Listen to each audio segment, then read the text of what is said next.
Well, we got some good news for a change in the Japan nuclear crisis. Engineers now have finally plugged an 8-inch leak that let highly radioactive water into the ocean. Now, this is the leak before they plugged it. This is now. You see, the water has actually stopped. They injected something called liquid glass. So what exactly is the stuff, liquid glass? How does it work? CNN's Chad Myers joins us to explain all of this. Chad, tell us, what is this stuff? Is it really glass at all, or do we know? Kind of. Yeah. But it's not. I mean, glass is melted in heat. The same silica melted in heat and then cooled and allowed, and it is really glass. This is not heated. This is not melted. This is not. This was just poured in there, almost like a mortar, like a cement.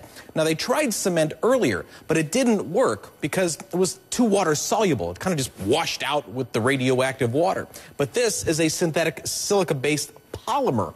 Polymer a little bit less reactive with water. It just kind of sits there and oozes in the cracks. It's a sealant made from silicon. It's found naturally in the earth. I mean, it's basically quartz. It's sand.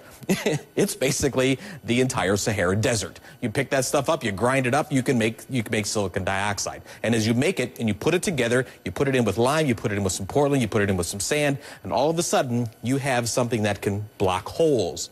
The same way that when you grout your shower, the water that you take in your shower doesn't go behind the nice tiles that you have and into the wall. It's literally a grout. And finally it worked, but it didn't work for 3 days. It was still leaking for a while. And finally it oozed into all the cracks that it needed to get, and it stopped that water. Chad, it reminds me of the BP oil spill. They were like throwing everything at that to try to stop the oil. I mean, and there was like newspaper and concrete, all of that stuff. We did the junk shot.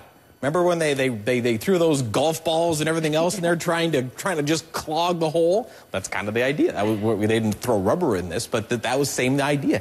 Get whatever you can, get it working, get it stopped, get the flow stopped. They get the water out, because that was the water that's leaking into the ocean.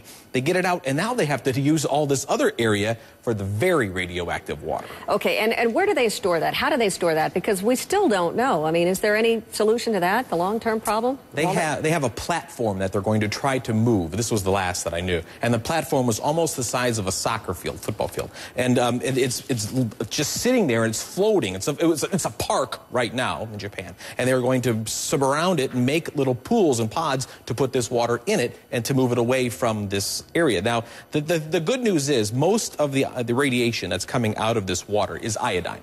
It's iodine, the 131. You've heard of all this. Its half-life is 8 days. What does that mean? It means that in 8 days, it's half as radioactive as it was 8 days ago.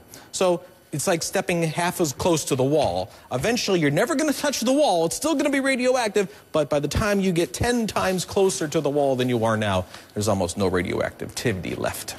All right, Chad, thanks for the breakdown. Yeah, sure. All right, so a little piece of